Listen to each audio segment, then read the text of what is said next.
Hey guys, welcome back to Planttok. I have over 300 plants and these are the 5 tips I wish I would have known before I started collecting these. Number 1, get to know the moisture levels of your plants. Feel it, squeeze it, stick your finger in there because that's how you're not gonna overwater. It's not gonna be a schedule. Plants don't work on a schedule. As an ADHD person, I don't either. My second tip, just get a grow light. Your house probably is not that bright. I live in Minnesota in like a 1950s house. We don't have light. I have to use these because I have no natural light. I also need to use fake lights to make my plants feel like they're in a jungle. So just get a grow light, they will help so much. My third tip is be aware that certain plants bring spider mites into your house. I hate them. I hate spider mites so much. I recommend Azamax for your spider mites because it's strong, it just kills them. It's like one and done. You should do more treatments, but it works better in my opinion than anything else. Better than neem oil, better than Jax, better than everything. Azamax. My fourth tip is don't be afraid to propagate. Look at that, it's a beautiful plant. But as a new plant owner, you're probably afraid to give it the chop. You can make unlimited plants. Just give it the chop. Who doesn't want unlimited plants? And my fifth beginner tip is be careful who or where you get your information from because everyone is different. I do not claim to be a professional. This does not say botany. It says Bachelor of Business Administration. Talk to the locals, talk to your friends. Don't trust everything you read on the internet. Don't trust influencers. Just get to know what works for you because what works for you won't work for everyone, but what works for you makes your plants happy. I hope that helped. Bye. Yellow leaves are your plants trying to talk to you. Hey, I'm Tia. I hope you not kill your houseplants. And today I want to tell you about yellow leaves and what they mean. These yellow leaves you shouldn't be worried about. Leaves like this, and like this on an otherwise healthy plant are at the end of their life. Just cut it off when it's more than half. What do these 3 items have to do with this particular plant? If you were to cut off a piece of your aloe vera and then you were to dissect it, the gel we find in the center here can help reduce plaque when found in toothpaste, work as a laxative if ingested, and it can boost the effects of acne-fighting ingredients. Clean and Clear cleanser made with aloe vera is gentle on the skin and it's not tested on animals, so it's a fun choice if you're looking for houseplant ingredients in your skin. Why are there holes in it? Is it sick? Is there something been eating it?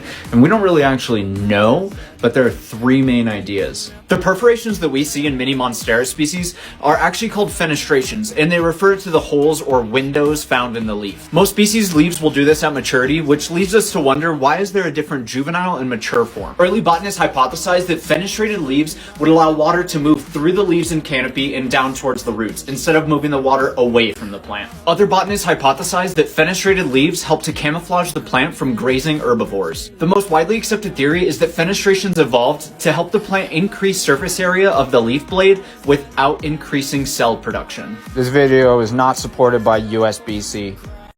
The leaves of this plant are a literal graveyard for fungus gnats. So this little guy is a carnivorous plant called Mexican butterwort or Pinuicula. They come in lots of different shapes and sizes and colors, and they use these fleshy little leaves. I don't know if you can see it, but they create a nice little dewy texture on those leaves, and that attracts a whole bunch of little bugs, especially fungus gnats. So what's great about this is you've heard about the Venus flytrap and maybe some pitcher plants or something, and most of those plants do their best when they're outdoors. But this plant does really, really well just on a sunny windowsill. So it's perfect to keep amongst your other plants inside your home, and it can kind of help control your fungus gnat population. I also really like that it doesn't look like a carnivorous plant. From afar, it just looks like a cute little succulent hanging out in a pot. But as we get in closer, you can see that it is a very productive bug eater. This is pretty much the only plant hack that actually works. If your bird of paradise rips or is refusing to unfurl, a wet paper towel after a few seconds will cause it to unfurl. See? Good as new. Kinda. Check out Kill This Plant for more. This is a Variegated Bougainvillea, which means we have colors different from the wild type. So we have these kind of palish pigments areas where there's no chlorophyll and some pink tips, lots of nice pink tips I've seen. But this is, it reverts to the wild type, which means that it will go back to the kind of natural all green. So when you have a reversion of a variegation, you normally want to prune them off so you don't get more of that tissue growing. Pretty often when I tell someone how many plants I have, they're like, oh my gosh, I could never keep a plant alive. Or I'm a serial plant killer. Me too. So let's talk about what actually goes into keeping a plant alive. Whether it's from the sky or grow light, plants need to photosynthesize, so your plants might be huddled around a window together. If you're worried about watering your plant on time, you might want to make sure it's somewhere where you can actually see it. Some plants will visibly look thirsty and others won't until it's kind of too late. That's why I don't have any ficuses. I really don't have time to water 300 houseplants. I mean, who does? So quite a few of mine are in self-watering pots, so I don't have to worry about them for a while. In my opinion, if you're a brand new plant parent and you only have a few, you don't need to stress about fertilizer. Just focus on keeping those plants alive first. Here's a quick orchid tip for watering. So one of the advantages to keeping them in a clear pot is that when they need to be watered, these roots will all turn silver in the pot.